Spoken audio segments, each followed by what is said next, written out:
Hi, so I'm doing Zwift Running again, and today, and actually for the last few days, I've been using the Stryd Footpod.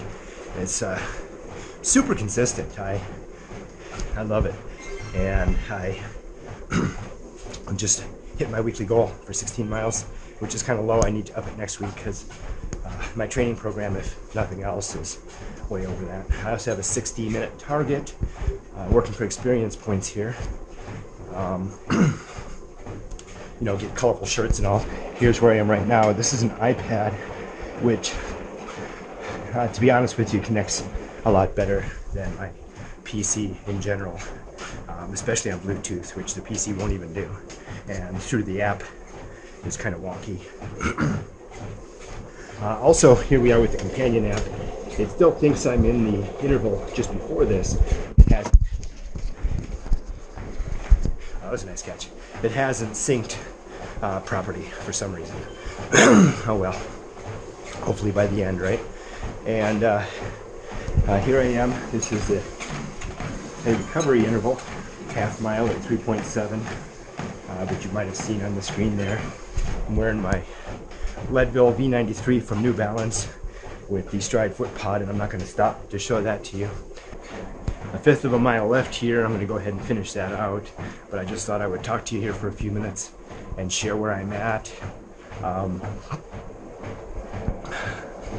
Those of you who are doing Zwift Running on an iPad, as you can see, it's portable. I can take it anywhere.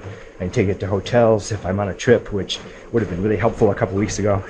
And I can take it just about anywhere. I can go from the basement to the garage. I had to move my trainer to the garage because the Kickr Core imploded. It's the electric discharge. You know, if you hear, if you're one of those people who reads prepper books or survivalist books about the EMP destroying the universe, that's like the first harbinger of the apocalypse right there. My Kickr Core died. A week without riding. I rode on an old bike I had set up on the trainer for some of my younger kids. That it's a white Canondale CAAD8. That's how old it is. And I upgraded the gears to be just a little bit softer because even though it had a 3-chain ring front on it, the back was like a 12 to 24 or something. It was like, oh my gosh, you know, classic old school racing gears. But I upgraded that, and it's sitting on a Kinetic trainer, and it's like a size 46. It's a tiny little bike, but I've got a long seat post and I can make it work. So when I'm on it, I managed to be in such a bad position, pushing such a high number of watts, because the Kinetic has sort of a linear watt progression. So when you're cranking along at 17 miles an hour, it's over 200 watts. It's wow. And you know, that's pretty close to my FTP, and there I am trying to crank away, getting some miles, and I managed to blow out my knee, which, if you are following my Strava and stuff, you'll see that I had to take quite a bit of time off, both riding and running. I've returned to both right now. Well, there was another couple of mitigating factors, and I'll get into those later because I've got like 0.03 or something like that before I have to bump it back up. And I'm really enjoying this. That's the bottom line. And maybe I'll get more video in later. Otherwise, see you later. All right, so here I am at the end. I achieved everything except for my 60 minutes, which I'm burning up right now. I have a minute to go, a little over a minute. And remember the mitigating factors from my previous discussion. So my car had an issue, and I needed to leave it at the shop for a couple days. So I was taking the train, but I also had to hit certain deadlines and working around a really poorly planned train schedule. Sorry, UTA, but it's super awful. I ended up having to run, and I felt so good, but I was doing like 8-minute pace out on pavement, which I haven't done in so long, and it was just too early in my training plan for me to do that. So I ended up stressing the knee that I tweaked on the bike, and that's partly what caused some of the problem. And I was going to go do Olympus with a friend tomorrow, but my knee isn't there for up and down steep, gnarly terrain. So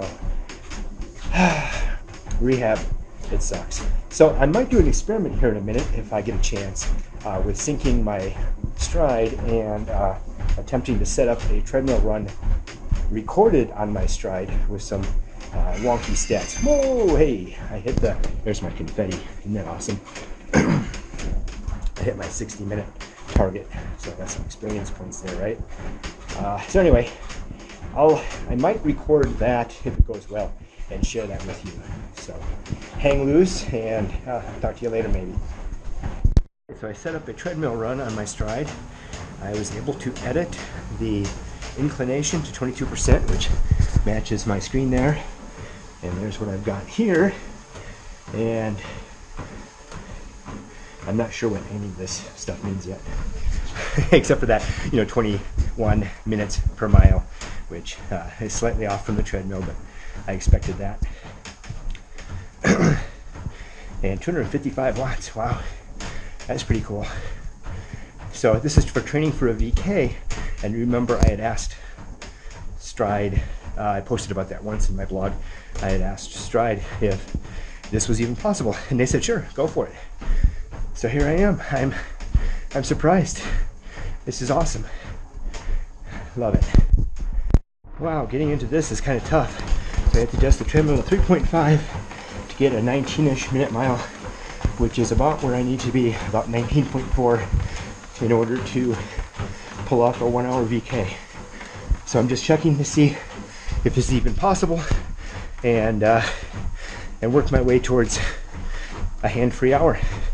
That would be that would be the best if I could pull that off. Close to 300 watts there.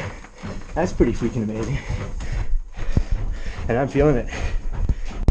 So I did a hands-free test a minute ago, and apparently the treadmill doesn't have enough resistance for me for my weight. So I actually sped up to a 17-minute mile pace when I ran hands-free up the incline. And I was able to sustain it, for a good 30 seconds or so, but oh man, I'm gonna have to work out an interval program here for myself. That'll be tons of fun. Right now I'm trying to avoid hurting my knee at all, because I don't need to be laid up for a month of no training. So I'm keeping my sensitivities open to my knee and seeing how it works for the rest of the session. I might only go like 10, maybe even 20 if it works out okay. I finished that. The stats looked legit. Unfortunately, the GPS also pegged my garage with like 100% accuracy, which is cool. Well, I was actually 20 feet away, but close enough. And so I had to delete all of the segments from everywhere. It was awesome. And then to add insult to injury, the vertical gain wasn't recorded at all. It doesn't calculate vertical gain based on your calculated treadmill incline and mileage. So not as useful as I was hoping, but it's all good. I have to sort through it and see if I can't turn off the GPS for indoor running. That would be a very important thing to do, and move forward.